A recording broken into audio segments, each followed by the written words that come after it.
wabarakatuh. Waalaikumsalam warahmatullahi wabarakatuh. Pagi hari ini kita membahas tentang tekanan darah dan darah. Tidak ada dua bahasan, satu tekanan darah, yang kedua adalah darah sendiri, darahnya. Karena darah ini bersama-sama dengan faktor-faktor yang mempengaruhinya. Tekanan darah dibedakan, nah ini ada dua yang penting, yaitu sistol dan diastol. Tekanan sistol itu tekanan darah saat sistol jantung atau saat pompaan jantung atau saat kontraksi jantung. Tekanan sistol sama dengan tekanan saat jantung berkontraksi atau saat darah dipompakan dari jantung ke seluruh tubuh atau ke paru-paru. Sedangkan tekanan diastolik itu tekanan terendah saat diastol atau saat jantung mengendor. Kontraksi itu mengendor, kontraksi mengendor gitu ya. Itu bukan istirahat, karena walaupun mengendor itu bukan berarti istirahat ya. Tekanan nadi, yang ketiga tekanan nadi. Nah ini tekanan di pembuluh darahnya. Kalau yang sistol diastol itu di jantung. Ya. Tekanan nadi, selisih tekanan sistol dan diastol, dan ini tergantung dari isi sekuncup. Tahu kan isi sekuncup ini volume waktu darah dipompakan sekali pompa oleh jantung. Jantung saat satu kontraksi atau saat satu pompaan, nah ini ada darah volumenya ini namanya volume atau isi sekuncup. Tekanan nadi tergantung dari isi sekuncup dan kapasitas arteri. Arteri ini kan punya kapasitas, artinya punya volume, ya, volume lebar atau sempit gitu. 4. Tekanan darah rata-rata. Ini rata-rata dari sistol dan diastol nih, tapi rata-ratanya hitung rumusnya begitu ya, tidak tekanan diastol ditambah setengah dari sistol dikurangi diastol, tapi ditambah sepertiga. Tekanan diastol ditambah sepertiga dari selisih tekanan sistol dikurangi diastol. Itu tekanan rata-rata darah. Ingat itu bukan ditambah setengah, ya, ditambah sepertiganya. Kemudian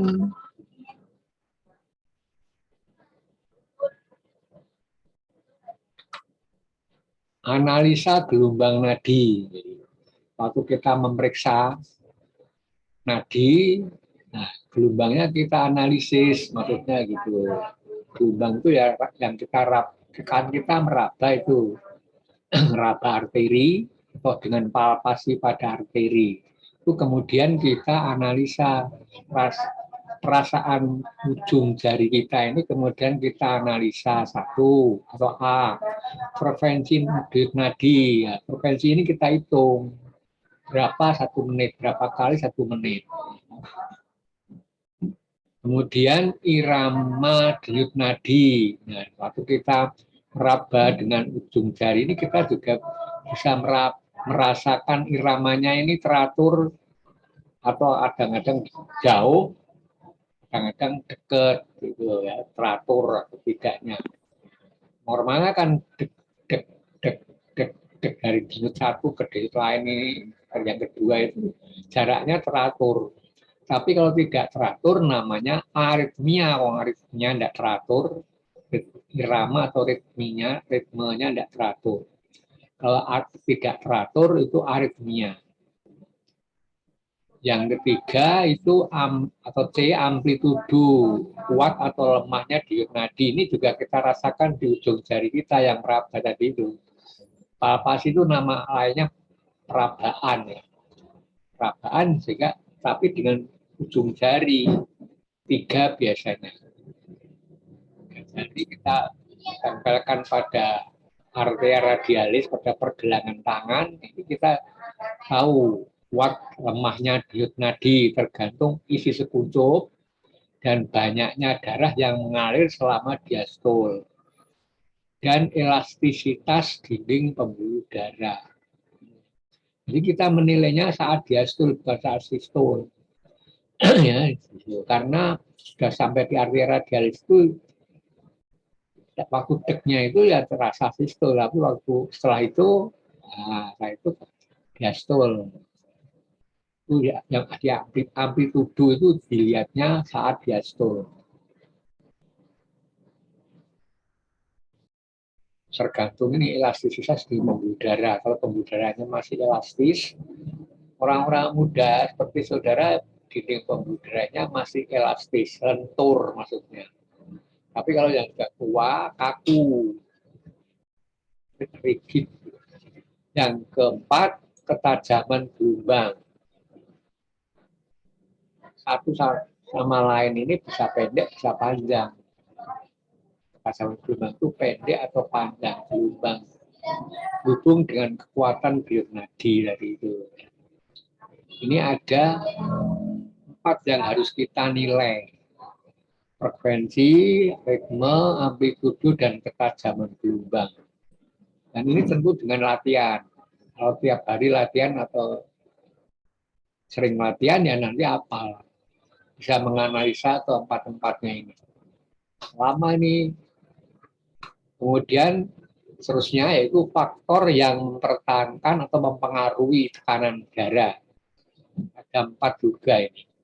Satu, kekuatan jantung memumpakan darah. Jadi waktu sistol ini kan ada kekuatan. Karena sekarang naik 120 misalnya normalnya.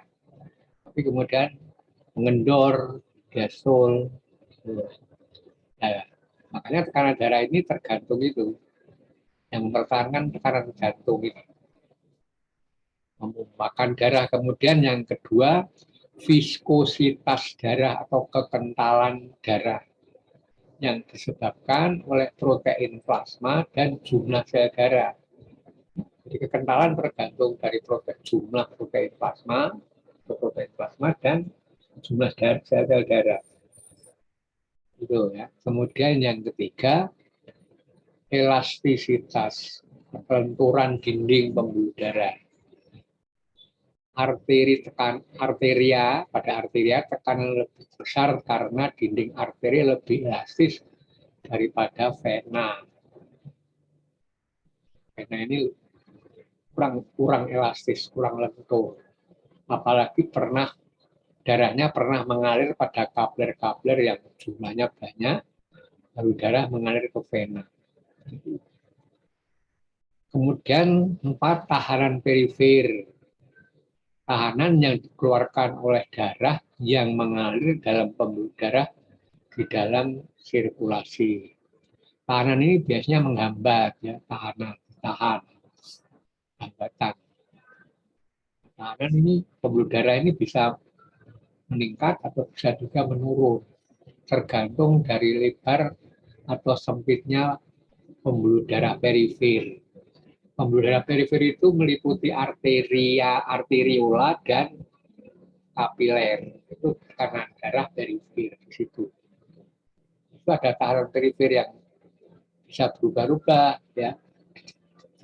Di pembuluh darah perifer ini, tahanan perifernya ini bisa berubah-ubah karena lebar pembuluh darah, terutama arteriola ini bisa melebar, bisa mengecil. Kemudian tekanan darah dan pengendaliannya. Jadi tekanan darah itu dikendalikan agar supaya relatif stabil atau relatif dalam batas-batas normal. Tekanan darah penting untuk mendorong darah mengalir dalam sirkulasi, sehingga terbentuklah aliran darah yang menetap, terus-menerus, continuous. Gitu. Jantung sebagai pompa darah mengalirkan darah dari vena ke arteri dan seluruh tubuh.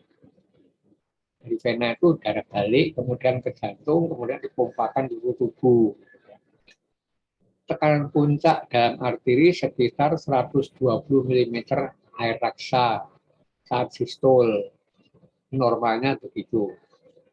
Sedangkan diastol, tekanan cenderung turun sampai 80 mm air raksa. Jadi tidak sampai 0. Diastol itu tidak pernah 0. Sebenarnya normalnya diastol 80 mm air raksa. Biasanya penulisannya 120 per 80. Yang di atas itu sistol, yang di bawah itu diastol. Penulisannya begitu ya. Pusat pengawasan dan pengaturan tekanan darah. Jadi tekanan darah itu diatur di pusat pengatur tekanan darah. Ada 3 pusat atau sistem pengatur tekanan darah, yaitu 1 sistem saraf pusat, letaknya di batang otak. Di situ ada pusat vasomotor, artinya pusat yang menyebabkan jantung bisa berkontraksi tadi itu, pusat vasomotor, pembuluh darahnya bisa bergerak motor atau bergerak. Dan di luar susunan saraf pusat yang berupa baru reseptor dan sistemik gitu. Ini yang jadi sistem saraf pusat itu ada di pusat vasomotor di batang otak dan juga di luar susunan saraf pusat, yaitu sebagai reseptor yang namanya baru reseptor dan juga sistemik. Yang kedua, sistem humoral atau sistem senyawa-senyawa kimiawi yang larut di dalam plasma. Kalau saudara nanti ketemu dengan humoral, itu berarti senyawa kimia yang berada di dalam plasma darah. Ini bisa lokal, setempat maksudnya, atau sistemik ini di seluruh pembuluh darah. Itu, ya. Sistem humoral itu bisa lokal, bisa sistemik. Misalnya saja renin angiotensin, kemudian vasopresin, epinefrin, asetilkolin, serotonin. Mulai dari angiotensin atau renin angiotensin sampai epinefrin ini biasanya menyempitkan pembuluh darah atau menyempitkan, mengurangi radius pembuluh darah. Asetilkolin, serotonin, adenosin ini biasanya mengurangi, menambah dia radius. Sedangkan ion-ion ini merupakan aktivatornya, gitu ya. Aktivator dari proses melebar atau menyempit pembuluh darah. Kemudian yang ketiga, sistem hemodinamik dipengaruhi oleh volume darah. Jadi, volume darah ini sangat mempengaruhi tekanan darah. Ya, volume darah sesuai dengan hukum Pascal ini ya, volume darah. Kemudian susunan kapiler. Maksudnya di sini kapiler dan arteriola. Arteriola dengan kapilernya. Di mana di situ arteriola bisa melebar atau bisa menyempit. Kemudian tekanan osmotik. Dalam plasma ini ada protein. Nah, protein ini menimbulkan tekanan osmotik dan hidrostatik. Tekanan hidrostatik itu tekanan yang dihasilkan oleh pompaan jantung yang diteruskan sampai ke ujung-ujung pembuluh, terutama sampai arteriola dan kapiler. Kalau sudah sampai vena, tekanan hidrostatik ini sudah hilang dan 0. Yang ada tinggal tekanan osmotik. Kalau tekanan osmotik itu di mana-mana sama karena ini ditentukan oleh kepekatan plasma. Gitu ya. Yang arahnya kan osmotik arahnya dari jaringan ke pembuluh darah karena protein ini selalu dalam pembuluh darah. Gitu ya. Tidak sampai keluar jaringan. Ke jaringan. Ada 3. Ini penjelasannya satu persatu. Pertama kan pusat sistem pusat saraf pusat vasomotor tadi itu terletak di dalam medula oblongata, 2/3 bagian proksimal dari medula oblongata, ditambah 1/3 distal pons. Jadi pon ini letaknya di depan medula. Nah, 1/3-nya pon ini dan di belakangnya pon kan medula oblongata, 2/3 proksimal medula oblongata, ini semuanya mengatur vasomotor, pusat vasomotor, bertanggung jawab atas vasokonstriksi dan frekuensi denyut jantung, peningkatan frekuensi. Rangsangan dikirim melalui jalur saraf medula spinalis, kemudian diteruskan serabut saraf simpatis ke jantung. Jadi ini pusat simpatisnya ini. Pusat simpatisnya di 2/3 proksimal oblongata dan 1/3 distal pon. Kemudian oleh serabut-serabutnya ini terus turun sampai di saraf medula spinalis. Nah, di situ kemudian diteruskan melalui serabut saraf simpatis ke jantung. Dan saraf simpatis ini mempunyai efek vasokonstriksi, gitu ya. Diingat itu, vasokonstriksi serabut sarafnya simpatis. Nah, sekarang yang parasimpatis di bagian media dan distal, pastikan proksimal dan distal pon ini bagian media dan distal medula oblongata, media ya. Terdapat pusat vasodilator, tadi itu vasokonstriktor, ini vasodilator, atau disebut juga pusat inhibitor atau pusat parasimpatis. Nah, efeknya menghambat timbul vasokonstriksi, menghambat, kalau tadi tidak menghambat. Dihambat vasokonstriktor tadi itu. Sehingga efeknya vasodilatasi. Dilatasi itu pembuluh darahnya melebar, radiusnya bertambah. Radius pembuluh darah ya. Kedua pusat tersebut mempengaruhi kontraktilitas miokardium, jadi baik simpatis maupun parasimpatis ini mempengaruhi kontraktilitas otot jantung, isi akhir diastolik, dan pacemaker. Pacemakernya itu dulu sudah saya sebutkan, yaitu di nodus sinoatrial dan nodus atrioventrikuler. Jadi dua saraf ini, simpatis parasimpatis, sampai di nodus-nodus itu kemudian diteruskan oleh serabut saraf, serabut his ke otot-ototnya.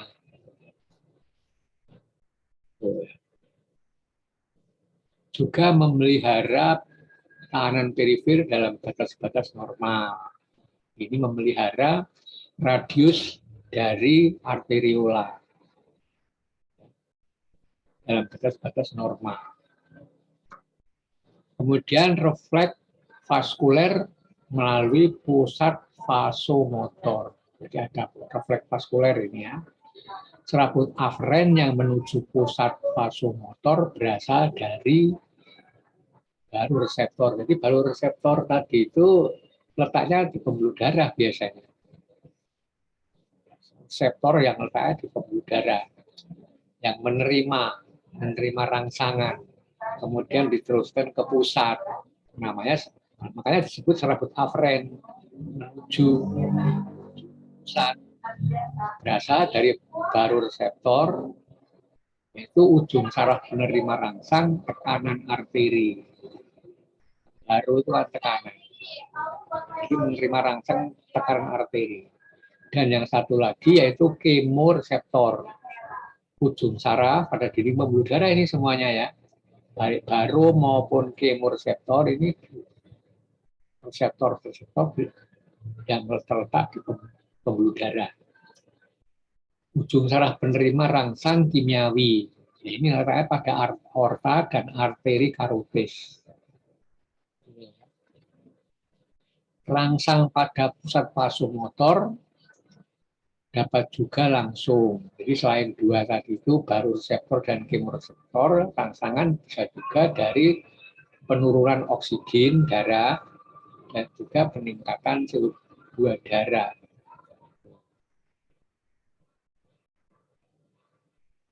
Ya.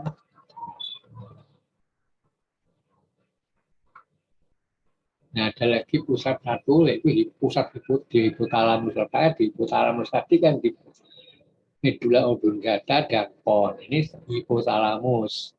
Hipotalamus itu ada pusat yang berperan dalam mengatur emosi dan tingkah laku yang terkait dengan pengaturan kardiovaskuler.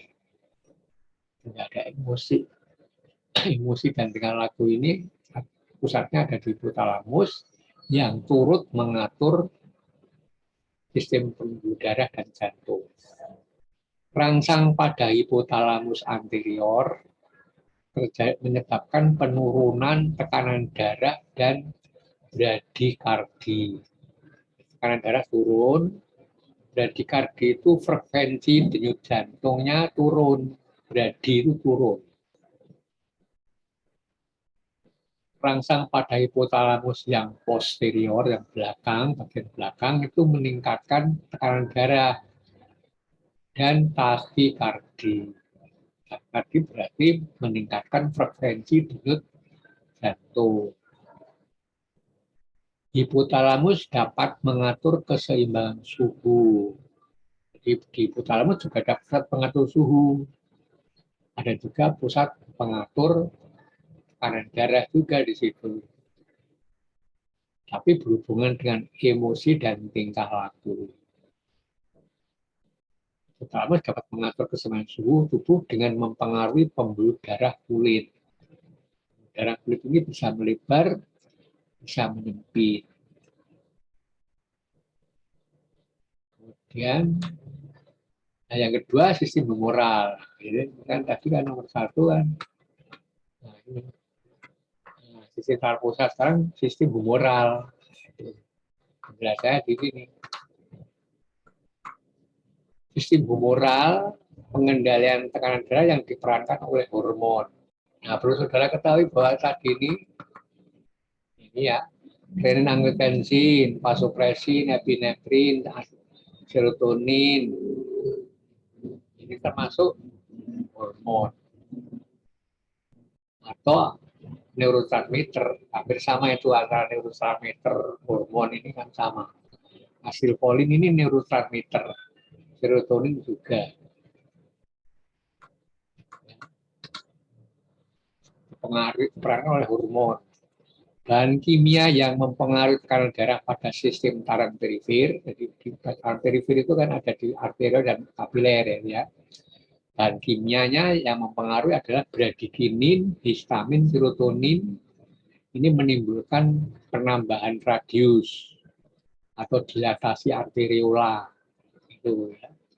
Senyawa-senyawa kimia semuanya ini, bradikinin, histamin, serotonin ini senyawa kimiawi yang efeknya menambah radius atau dilatasi dari arteriola. Kemudian pengurangan radius arteriola dipengaruhi oleh angiotensin, renin angiotensin maksudnya di situ ya. Kalau mau tepatnya angiotensin 2. Kemudian prostaglandin dan vasopressin. Vasopressin itu nama lainnya anti diuretik hormon atau ADH itu. Diingat saja. Di ADH itu nama lainnya vasopressin. Epinefrin, norepinefrin, angiotensin, vasopressin, dan kalsium dapat mempengaruhi jantung dan pembuluh darah. Kalau saudara ketemu ion-ion begini ion ini fungsinya, sifatnya ini sebagai aktivator dari senyawa-senyawa tadi itu. Di dalam enzim juga gitu, di dalam enzim ini ada ion-ion yang fungsinya ini aktivator enzim. Dalam hal ini aktivator hormon. Nah, selesai. Jadi ini tentang tekanan darah. Kita teruskan sekarang tentang darah. Kenapa tekanan darah dan darah ini saya jelaskan? Karena waktu saya minta anak-anak zaman dulu ya, kakak-kakak saudara itu membuat pertanyaan, membahas kardiovaskuler kok yang ditanyakan tekanan darah dan darah juga. Maka sekarang ada, atau saya buat sendiri khusus ini darah dan tekanan darah. Dulu saya hanya menjelaskan sistem kardiovaskuler ya hanya jantung dan sistem peredaran darah. Dan kemudian mahasiswa saya minta supaya membuat pertanyaan yang belum jelas tentang sistem kardiovaskuler. Dan pertanyaannya banyak darah dan tekanan darah. Makanya sekarang saya jelaskan. Ada penjelasan tekanan darah dan darah. Nah, saya mulai dengan macam-macam sel darah supaya saudara ini mengenal. Nanti selanjutnya akan lebih dikenal lagi pada hematologi ini. Karena anatomi fisiologi ini sebenarnya pendahuluan dari materi-materi setelahnya. Hematologi, serologi, kimia klinik, ya, itu akan ada kaitannya dengan anatomi fisiologi. Macam-macam sel darah itu ada 3, yaitu eritrosit, trombosit, dan leukosit. Eritrosit itu SDM, sel darah merah. Trombosit ini sama dengan keping darah, bukan sel, memang keping, bentuknya pecahan. Keping darah itu bekas pecahan dari megakaryosit, sel besar kemudian pecah menjadi trombosit. Jadi sejujurnya dengan akhiran sit kurang tepat, tapi sudah terlanjur diberikan pada trombosit.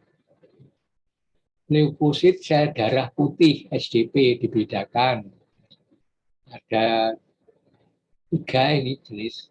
Yang pertama granulosit, disebut juga polimorfonukleer atau disingkat PMN. Granulosit ini artinya sel yang dalamnya ada granula-granula yang isinya paket enzim hidrolase, kelas hidrolase. Poli itu banyak, morfo itu bentuk, nukleer itu inti. Jadi banyak sel itu banyak bentuk elektro, bentuknya nukleus atau bentuknya inti sel itu tidak sama, banyak. Ada yang bulat, ada yang oval, ada yang bersegmen. Kan namanya polimorfonukleer. Yaitu ada 3, neutrofil, basofil, eosinofil. Neutrofil karena mengambil cat baik asam maupun basa secara seimbang. Netral, basa dan asamnya seimbang. Kalau basofil ini banyak mengambil cat yang bersifat basa. Biasanya catnya ini namanya hemaktosilin eosin. Hemaktosilin ini cat yang bersifat basa, eosin bersifat asam. Ya. Kemudian eosinofil ya ini mengambil banyak cat yang bersifat asam. Warnanya nanti tidak sama warna. Kalau saudara nanti belajar hematologi, warna dari ketiganya ini bisa dibedakan. Ada warna netral, neutrofil, ada warna kebiru-biruan, basofil, ada warna kemerah-merahan, eosinofil gitu. Yang kedua non itu tidak ada granula, yaitu monosit. Nah, ada panahnya makrofag. Monosit ini nama sel non granulosit yang masih di dalam pembuluh darah. Ini kan monosit ini kan bisa menembus dinding pembuluh darah terus pindah ke jaringan. Setelah sampai di jaringan kemudian namanya disebut makrofag. Dan makrofag ini bermacam-macam. Saudara jangan hanya dikatakan hanya satu jenis. Nama makrofag itu nama umum dari sel yang bisa memakan. Contohnya sel cover di hepar ini makrofag. Di tulang namanya osteoklas. Osteoklas ini juga makrofag. Kemudian C, limfosit. Ini sendiri nih, non granulosit, kemudian yang 3 limfosit. Limfosit ini kalau di bawah mikroskop bisa dibedakan limfosit B dan T. Dibedakannya berdasarkan reaksi serologi gitu ya. Kita bisa membedakan limfosit B, limfosit T. Di situnya tertulis limfosit B ini berperan dalam mensintesis antibodi yang berada di dalam plasma. Antibodi ini ada dalam plasma karena setelah sintesis oleh sel B kemudian dilepas ke peredaran darah. Kemudian limfosit T di situ pertahanan seluler spesifik.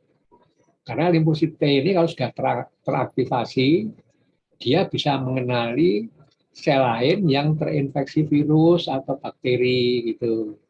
Sehingga dia bisa menghancurkan sel yang terinfeksi virus. Maka namanya pertahanan seluler, bentuknya sel. Kalau tadi itu yang B itu pertahanan humoral, bentuknya senyawa kimia yang harus di plasma. Senyawa kimianya ya antibodi itu.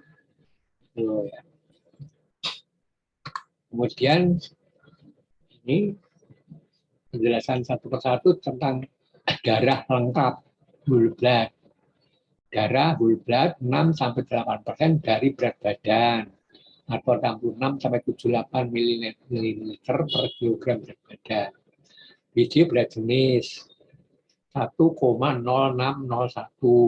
dengan pH-nya 7,3 sampai 7,51. Jumlah eritrosit ini 4,5 juta sampai 6 juta per meter kubik, ini normalnya ini ya. Trombosit 200.000 sampai 400.000, leukosit 5.000 sampai 10.000. Nah, jumlah-jumlah gini ini nanti saudara akan praktikum menghitung jumlah. Yang kedua plasmanya. Yang satu ini sel-sel darahnya terutama ya, tapi juga termasuk berat jenis dalam. Plasma 50-60% volume darah, tersusun atau terdiri dari bagian solid 8,9%, berat jenisnya sedikit kurang kan daripada ini berat jenis plasma whole blood, karena whole blood kan ada sel-sel itu ya. pH-nya sama, kalau pH-nya 7,33 sampai 7,51. Tapi kalau berat jenisnya plasma lebih kecil. Kemudian viskositas, kekentalannya ini dinyatakan dengan angka 1,7 sampai 2. Kemudian tekanan osmotik 25 sampai 36 mm air raksa. Tekanan osmotik ini dinyatakan dengan milimeter air raksa. Komponen terlarut dalam darah. Nah, ini yang terlarut senyawa-senyawa humoral tadi itu. Enzim, yaitu fosfatase asam, fosfatase basa, GPT, GUT. GPT singkatan dari glutamat, pirufat, transaminase. GUT singkatan dari glutamat, oksaloasetat, transaminase. Itu ya. Ini enzim-enzim intrasel hepar dan jantung itu utama ini ya. Tapi di dalam plasma ada, karena setiap hari juga ada sel hati yang rusak. Sel hati yang rusak itu akan mengeluarkan enzim-enzim ini di dalam, masuk dalam peredaran darah. Jadi selalu ada ini enzim GUT, GPT dalam darah. Karena setiap hari pun ada hepatosit yang rusak. Nah, enzimnya keluar masuk peredaran darah. Non protein nitrogen, bukan protein tetapi mengandung nitrogen, yaitu urea. Urea itu suatu senyawa yang mengandung nitrogen. Asam urat, kemudian kreatinin, amonia, asam amino. Ini semuanya senyawa bukan protein tetapi mengandung nitrogen. Kemudian C, karbohidrat. K itu karbohidrat, terutama glukosa. Tidak selalu glukosa juga, tapi sedikit ada glukosa. Kemudian galaktosa, manosa itu ada. Tapi yang paling banyak glukosa. kita ada fruktosa kalau kita makan apa namanya gula pasir, minum dengan gula pasir. Nah, gula pasir ini kan mengandung fruktosa. Laktosa ada juga kalau kita minum susu. D, protein. Banyak ini proteinnya ya paling banyak albumin, yang kedua globulin, yang ketiga fibrinogen. Ya, albumin, globulin, fibrinogen ini nama umum dari protein yang ada dalam plasma. Jangan hanya saudara tahunya hanya satu jenis albumin, globulin. Globulin ini juga banyak sekali. Yang besar dan kecil dan sedang. Ada yang mengangkut lemak, ada yang mengangkut vitamin A, yang mengangkut hormon kortisol, lemak bentuk TG itu trigliserida, kolesterol ester, dan fosfolipid, kemudian vitamin dan mineral. Masih lagi ada sekarang fungsi darah. Fungsi darah itu utamanya adalah sebagai alat transportasi, mengangkut satu nutrien, zat nutrien dari mukosa usus ke jaringan, hormon dari kelenjar ke sel target. Kelenjar hormonal itu menghasilkan hormon, kemudian ikut peredaran darah. Nah, sampai di target dia akan terikat reseptor di situ, kemudian mempengaruhi sel-sel target.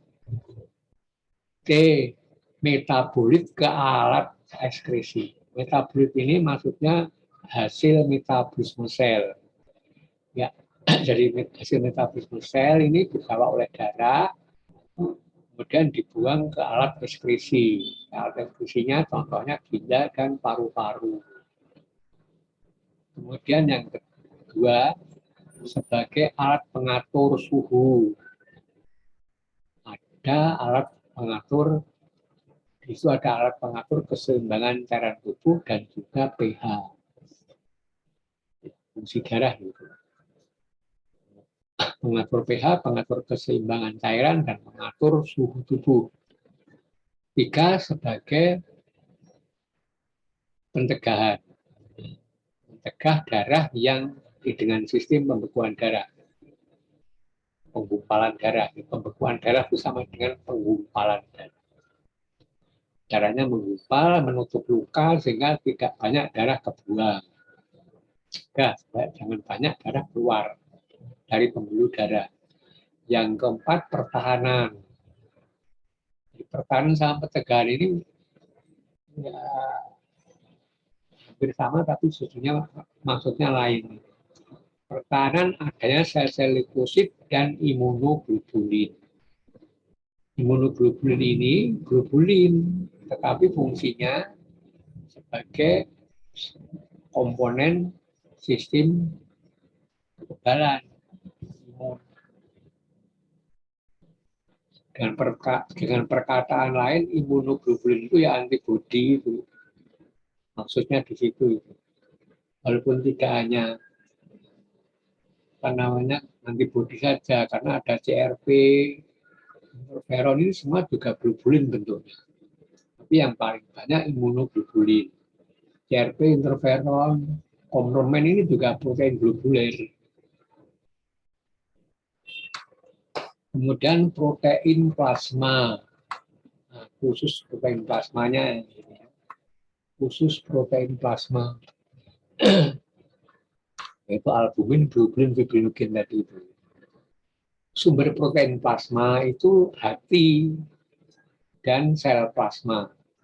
Hati ini menghasilkan albumin, protrombin, fibrinogen, faktor atau enzim pembekuan darah lainnya maksudnya itu. Karena protrombin dan fibrinogen ini termasuk faktor pembekuan darah juga. Nah, di sini yang ketiga ini faktor pembekuan darah yang lainnya selain fibrinogen dan protrombin. Dan ada faktor 12, 11, 10, 9, 8. Kemudian 5, 4 enggak ya, 4 itu ion kalsium. Kemudian yang kedua sel plasma. Apa itu sel plasma? Ada sel plasma. Namanya sel plasma itu sesungguhnya sel limfosit B. Ya, itu sel limfosit ini sel plasma. Tapi yang B, sel plasma atau limfosit B ini menghasilkan imunoglobulin dan itu atau gamma globulin. Nah, perlu tahu juga imunoglobulin ini sama dengan gamma globulin, sama dengan antibodi.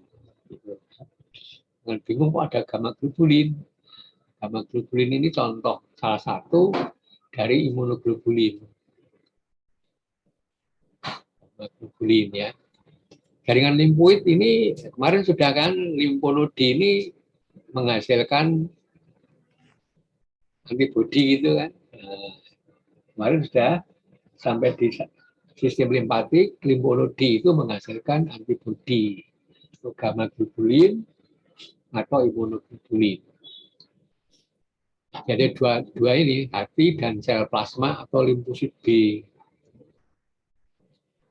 Fungsi protein ada 4. Osmotik substansi yang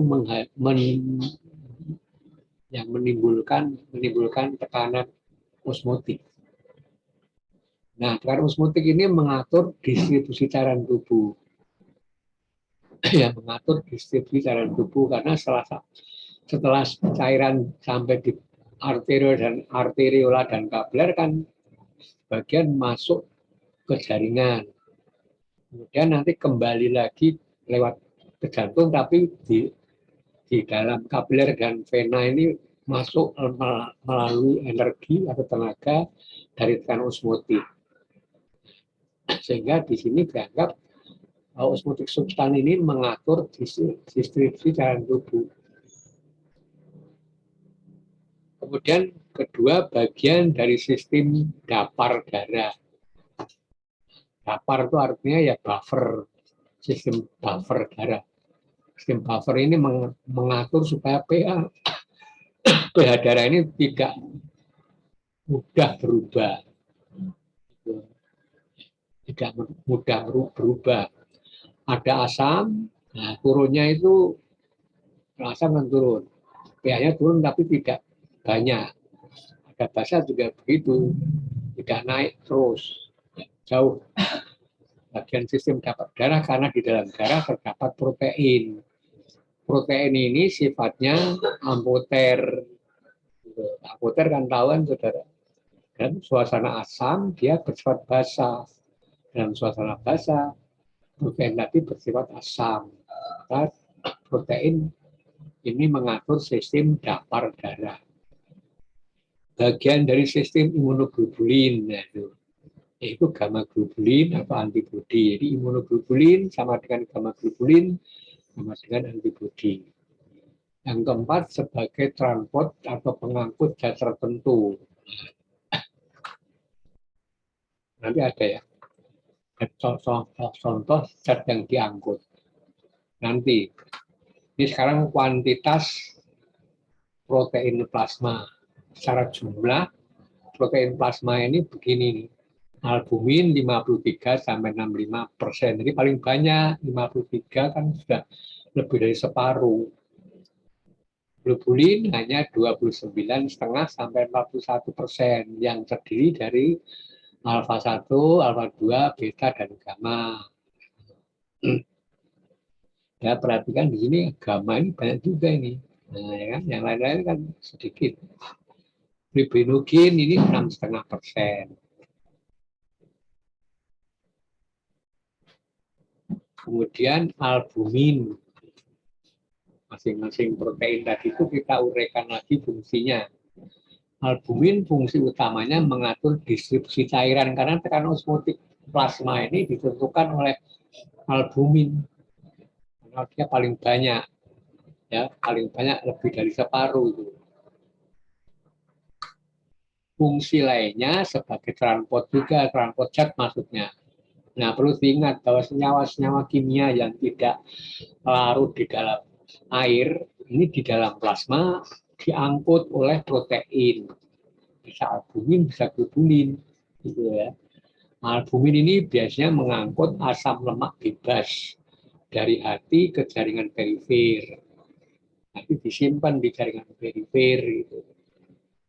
Kemudian bilirubin ke hati. Jadi bilirubin ini kan asalnya dari darah yang, terutama yang darah yang sudah tua, di lien kemarin itu limpa, kan kemudian dihancurkan di limpa itu, kemudian dimakan oleh monosit, terus di cerna, nah, menghasilkan bilirubin, diangkut oleh albumin, dibawa ke hati.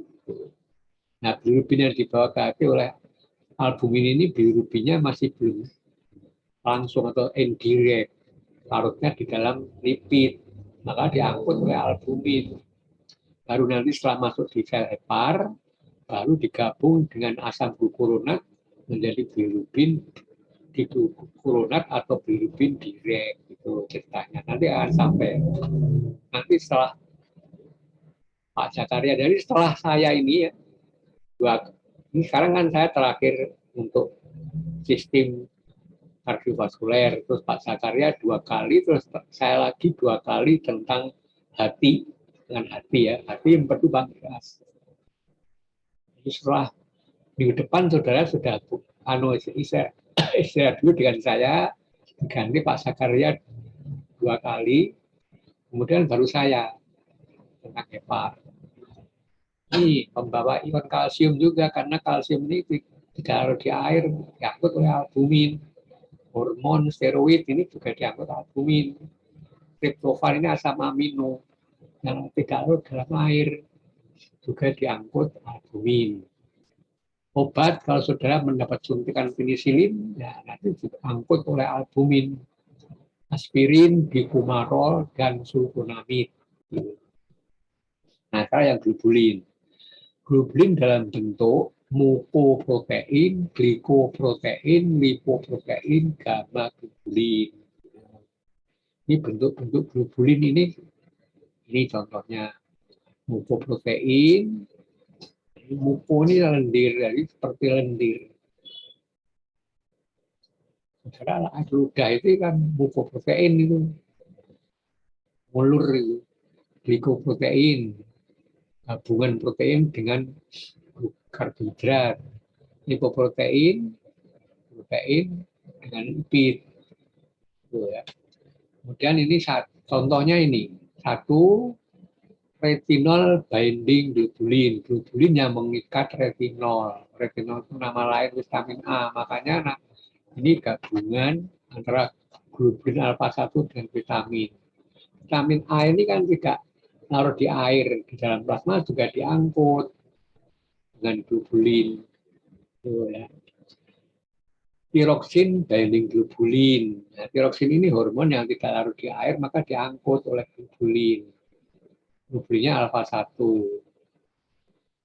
Transkortin, globulin alfa 1 dengan kortison atau kortisol.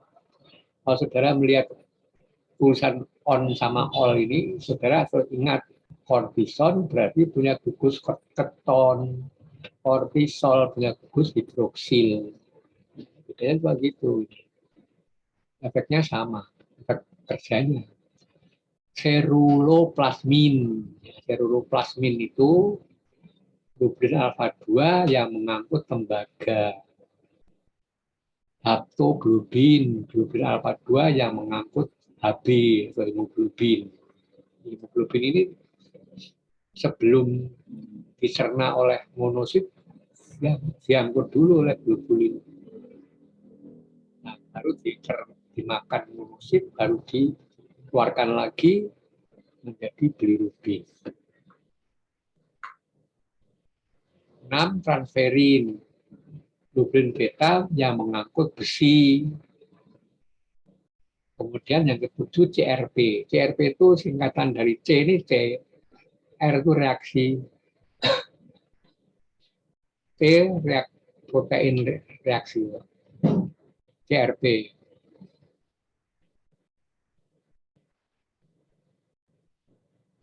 Merupakan globulin beta.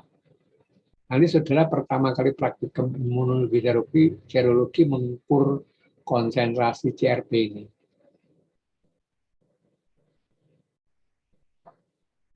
Kemudian yang ke-8, mukoprotein dan glikoprotein merupakan gabungan protein yaitu globulin alfa 1 dengan globulin alfa 2. Ditambah karbohidratnya heksosamin. Heksosamin ini karbohidratnya, kemudian proteinnya gabungan alfa 1 dan alfa 2. Globulin alfa 1, globulin alfa 2. Bedanya antara mukoprotein dan glikoprotein, kalau mukoprotein heksosaminnya ini kurang dari 4%. Yang punya saudara mungkin masih lebih itu. Ganti nanti ya. Ini kalau ini sudah saya ganti. Glikoprotein heksosaminnya sama atau lebih dari 4%. Ini tanda simbol sama atau lebih ini saya buatnya begini. Kalau sekarang kan ada itu simbol kurang lebih sama atau lebih. Nah, keduanya ini mukoprotein maupun glikoprotein disebut glikosaminoglikan. Jadi kelompok glikosaminoglikan ini ada mukoprotein, ada glikoprotein. Nah, ini penjelasan khusus tentang lipoprotein. Lipoprotein itu protein yang mengangkut lipid. Ini merupakan gabungan protein dan lipid. Komponennya globulin alfa 3% dan globulin beta 5%. Yang membawa atau memakai globulin alfa ini saja. Nah, ini ya, HDL dan LDL. Sedikit ini LDL ini sebenarnya membawa banyak beta karena asalnya dari VLDL. Ultrasentrifugasi.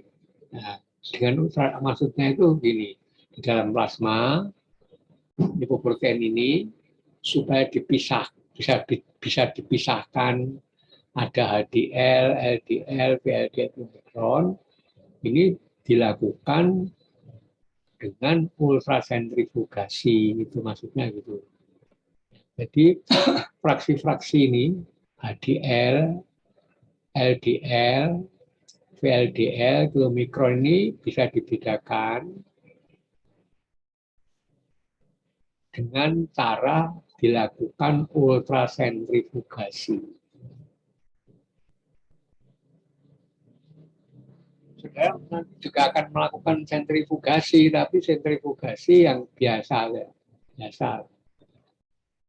Ultrasentrifugasi kalau 1 menit itu diputar 10.000 kali lebih. Rotasinya ini 10.000 kali per menit, ini namanya ultrasentrifugasi. Kalau nanti saudara praktikum di laboratorium, itu melakukan sentrifugasi paling-paling 5.000 kali rotasi per menit. Kadang-kadang cuma 3.000 rotasi per menit. Itu sentrifugasi kita. Tapi nanti kalau sudah beli mungkin itu membeli alat ultrasentrifugasi berarti bisa rotasi 10.000 kali per menit lebih lah. Nah, namanya ultrasentrifugasi. Kemudian saudara bisa membedakan 4 ini. Ada HDL, LDL, VLDL, dan omikron. High density lipoprotein, ini protein high itu kan tinggi, densitas berat jenis lah. Protein dengan berat jenis tinggi, ini HDL.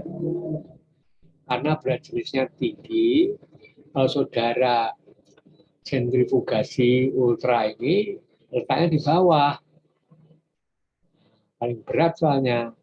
Kemudian ada lapis lagi LDL nih, low density. Kemudian ada yang lebih kurang lagi, very low, rendah lagi. Ini lebih di atas ini. Ada lapisan-lapisan gitu. Ini juga kilometer paling atas. Di atas lagi sesungguhnya ada yaitu albumin yang mengangkut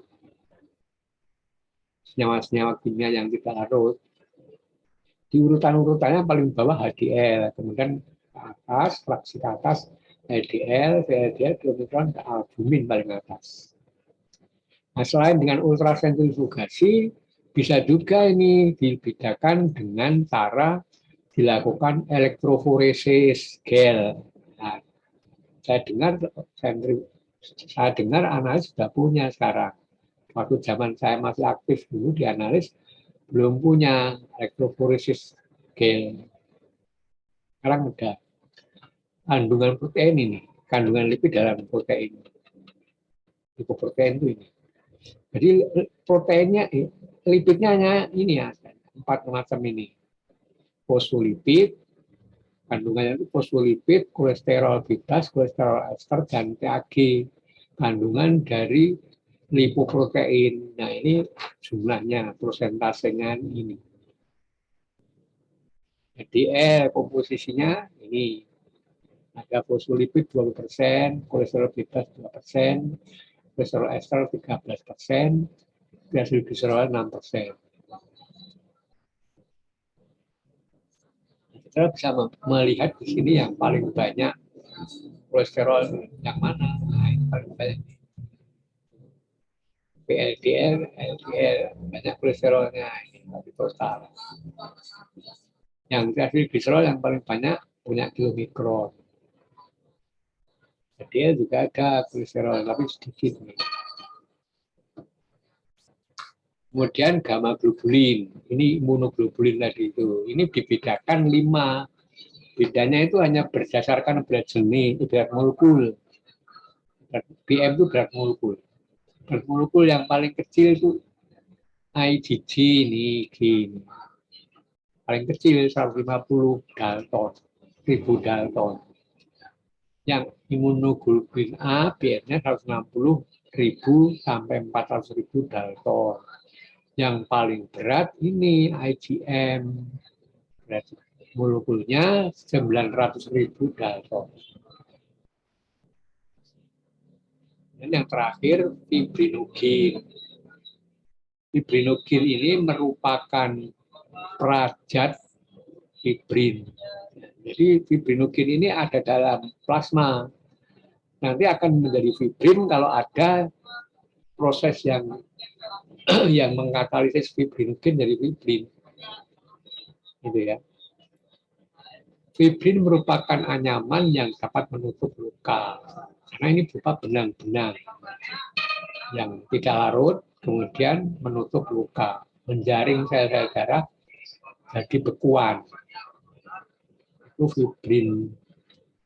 Nah, fibrin ini bisa dilarutkan lagi oleh dalam tubuh kita. Secara normal tiap hari ada proses pembekuan darah dalam pembuluh darah.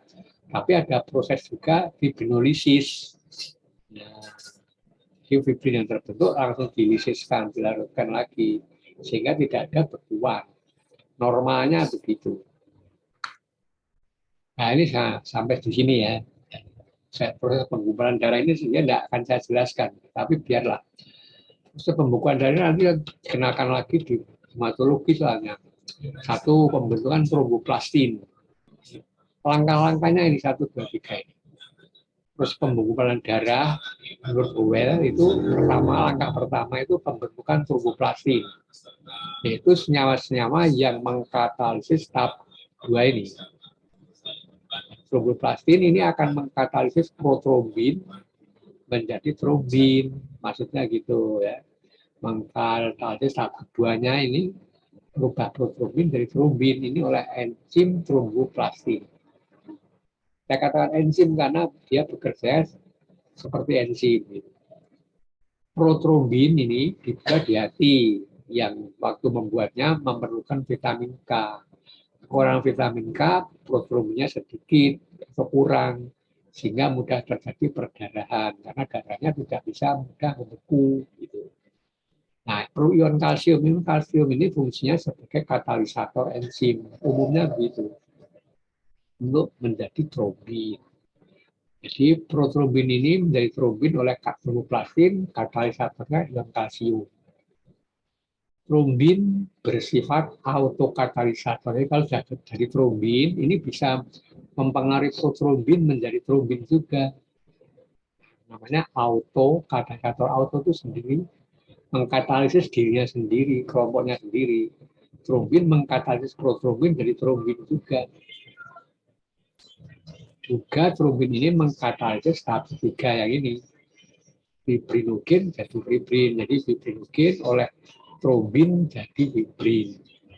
Gitu ya.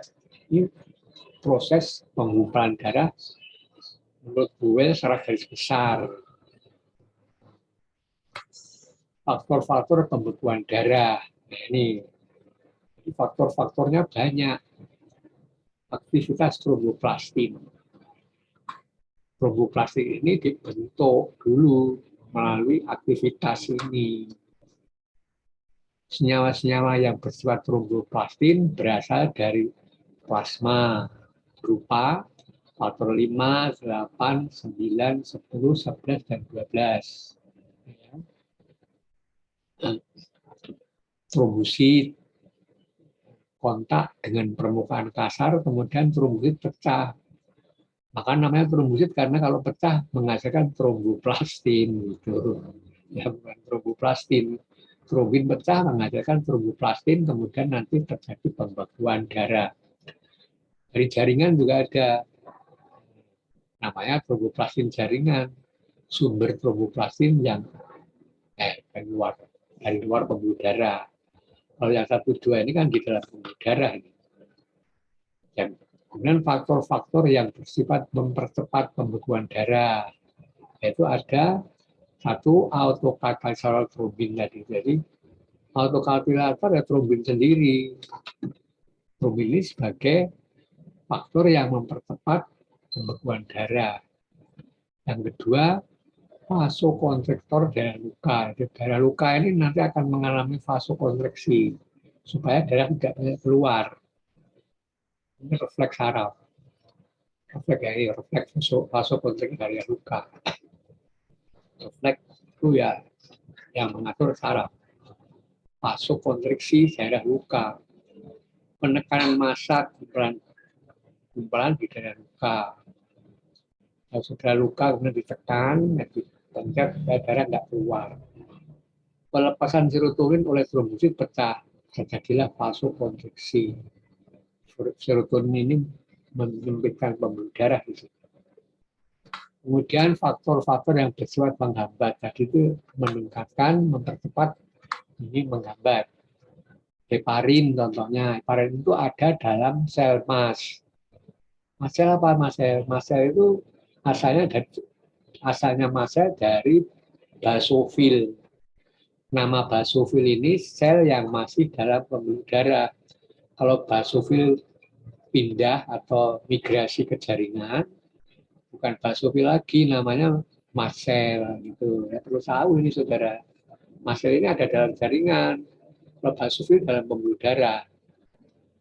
Yang kedua, antitromboplastin. Penjelasan mungkin. Sifat sitrat dan oksalat. Sitrat dan oksalat ini bisa mengikat kalsium. Jadi kalau salah satu faktor-faktor pembekuan darah itu tidak ada, darah tidak bisa membeku, terhambat. Nah, sitrat ini mengikat ion kalsium. Dan kalsium ini faktor pembekuan darah nomor 4. Jadi kan tidak ada kan ini, mana 4? Yang nomor 4-nya ini kalsium. Faktor pembekuan darah nomor 4 itu ion kalsium. Kemudian keempat, dekumarol senyawa anti vitamin K.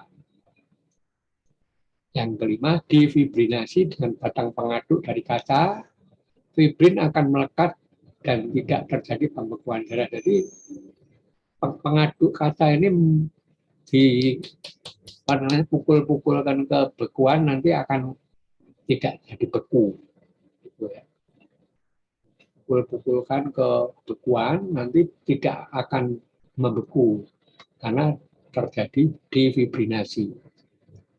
Artinya rusak oleh pukulan-pukulan pengaduk dari kaca. Nah, di samping sistem pembekuan darah ada sistem fibrinolisin. Di sini artinya larut atau luruh atau rusak, hancur. Jadi ini melisiskan atau menghancurkan fibrin sistem ini. Sistem yang menghancurkan fibrin intravaskuler terutama. Karena adanya di dalam pembuluh darah. Dimulai perubahan plasminogen. Plasminogen ini juga dihasilkan oleh hati. Dalam plasma ada plasminogen ini nama lainnya profibrinolisin. Kemudian menjadi plasmin oleh aktivator ini fibrinokinase ini juga ada dalam tubuh kita. Tapi kalau streptokinase dan stafilokinase ini tidak ada. Yang menghasilkan streptokinase dan stafilokinase ya kuman streptokok dan kuman staphylococcus. Yang ada dalam tubuh kita fibrinokinase. Untuk mengimbangi bekuan darah tadi itu ada pembekuan, tapi dilisiskan lagi. Jadi dalam plasma tidak ada bekuan karena di samping ada pembekuan, tapi juga ada anti pembekuan. Itu sistem fibrinolisin. Nah, ini sistem fibrinolisin dihambat oleh asam kaproat amino. Nanti lah ya, ini gampang. Jadi dalam tubuh kita ini biasanya ada dua hal yang bersama-sama bekerja, saling berlawanan, tapi menghasilkan resultante yang fisiologis, gitu, normal, sehingga tidak terjadi gangguan. Tapi kalau salah satu menjadi dominan, dan terjadi gangguan. Ini juga gitu. Kalau trombusnya banyak, nah fibrinolisinnya tidak mampu membersihkan bekuan-bekuan dalam pembuluh darah itu. Fibrinolisinnya ada batasnya. Kalau bekuan-bekuan dalam pembuluh darah terlalu banyak, kapasitas fibrinolisin membersihkan tidak bisa. Nah, diberi dari luar, diberi obat streptokinase atau stafilokinase. Orang-orang penyakit jantung yang dalam pembuluh darahnya juga ada bekuan-bekuan trombus itu, diberi obat ini dua ini, streptokinase atau trombokinase atau stafilokinase. Nah, ini sistem tromboplastin dijelaskan di sini ini. Sistem pembekuan ini dijelaskan di sini ini. Sistem yang mengatur proses pembekuan. Ada dua jenis, yaitu sistem intrinsik dan ekstrinsik. Yang sistem intrinsik ini faktor-faktornya sudah ada dalam darah. Kalau yang ekstrinsik sering disebut juga faktor jaringan, karena ada dalam jaringan, bukan dalam pembuluh darah. Sistem intrinsik dimulai dengan aktivasi faktor 12. Inaktif dulu ini. Kalau ini ada kontak dengan luka, makanya faktor 12 inaktif menjadi faktor 12 aktif. Ini aktif. Kemudian ini akan mengkatalisis reaksi berikutnya. Reaksinya berantai. Akan mengaktifkan faktor 11. 12 mengaktifkan faktor 11. Faktor 11 mengaktifkan faktor 9, bukan 10, 9. Nah, ini ada selisih. Faktor 10 di mana? Di bawah ini. Faktor 10-nya ini tromboplastin, terbentuk tromboplastin. 9 kemudian faktor 8 aktif dengan ion kalsium sebagai terbentuklah converting darah. Dua, sistem ekstrinsik ini. Faktornya faktor 7 dulu ya. Faktor 7 ini dalam jaringan. Kontak, kemudian terjadi faktor 7 aktif, ditambah protromboplastin jaringan dan ion kalsium. Maka ini bersama-sama tromboplastin jaringan ini ya. bukan tromboplastin yang dari darah, sebagai konvertin jaringan. Konvertin darah dan konvertin jaringan mengaktifkan faktor 10 ini. Nah, itu ya.